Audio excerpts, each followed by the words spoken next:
before dad jokes were a thing, dad had plenty of dad jokes. And I'm a dad, so I can tell them now. So whenever he'd go to the grocery store, the cashier would be like, "Do you want this milk in the bag?" And he'd be like, "No, no, no, just keep it in the carton."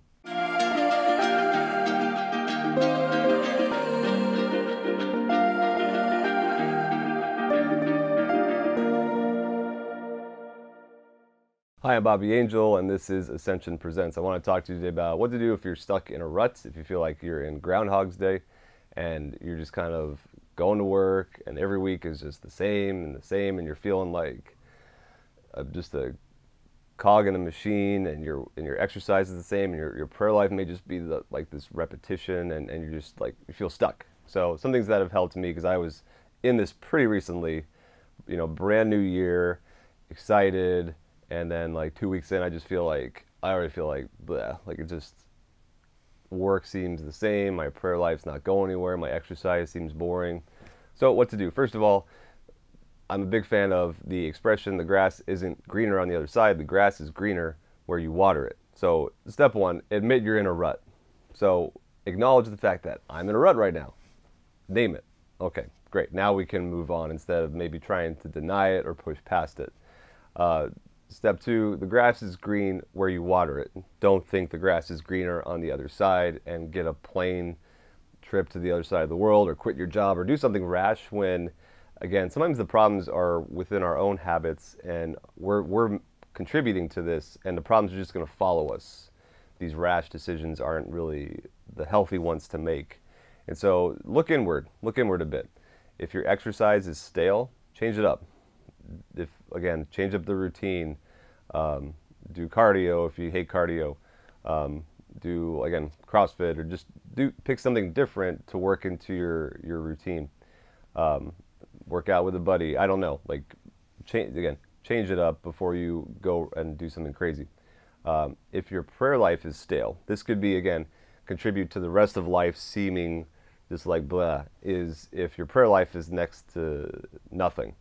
We could be in a state of desolation where I feel desolate, I feel far from the Lord. That may be our own sin. That may be our own contribution. It's not that God's, allowing this for you because you're a jerk. Maybe I've done this to myself, that I've neglected prayer, I've neglected a closeness with the Lord. So step one is get back on your prayer game. And if you are praying very consistently, then again, maybe we need to spend more time listening than just reading about God. We need to actually listen to God. And I'm the first one to be like, listen, Jesus, you're in the tabernacle here. It's great. Let me read a book about you before I go and let you talk. Allow the Lord time to talk. Pick up other spiritual practices like the Rosary or Divine Mercy Chaplet. Unplug. I think this is a big one too. Is that we're so connected to technology, and maybe we're in this rut or feeling that because we're just sucked into the social media game and we're just outraged about this and we're outraged about that. Like, unplug, just live locally, live with your neighbors, go out on a walk and clear your head. Boredom is so important for creativity. So if you're in a rut, you need to just be bored. And that may be a car drive without any music. That may be a walk. That may be, again, and that allows the space for another part of your thinking to take over, to get creative in this and assess and synthesize what's going on in your life. And am I really fulfilled? Maybe I am fulfilled, and I'm just too close to everything that I'm taking it for granted. To take a step back and be bored can help unlock what's really going on. And maybe things are going really well, but again, you're so close to everything that you take it for granted. So ask for a spirit of gratitude. Ask for that to really return and take over, because that can give you perspective before, again, you make a rash decision. Little things to get you out of the rut here can make all the difference. What you can do as well is talk to people. Again, acknowledge you're in a rut and reach out to people you look up to, mentors, priests or sisters, or someone that can help just kind of listen and bounce stuff back to you and help put things in perspective. Don't just stay in your own head and let it fester, and then you make some rash decision. Get it out there, because you may realize as you say it, okay, it's not as bad, or you may realize, okay, well, these things I need to fix. These things are contributing to my feeling stuck right now. And you may get great advice. You may just need, again, people to listen. And we need that. We need community to help us when we're low, as well as you're called to help someone when maybe they're feeling stuck.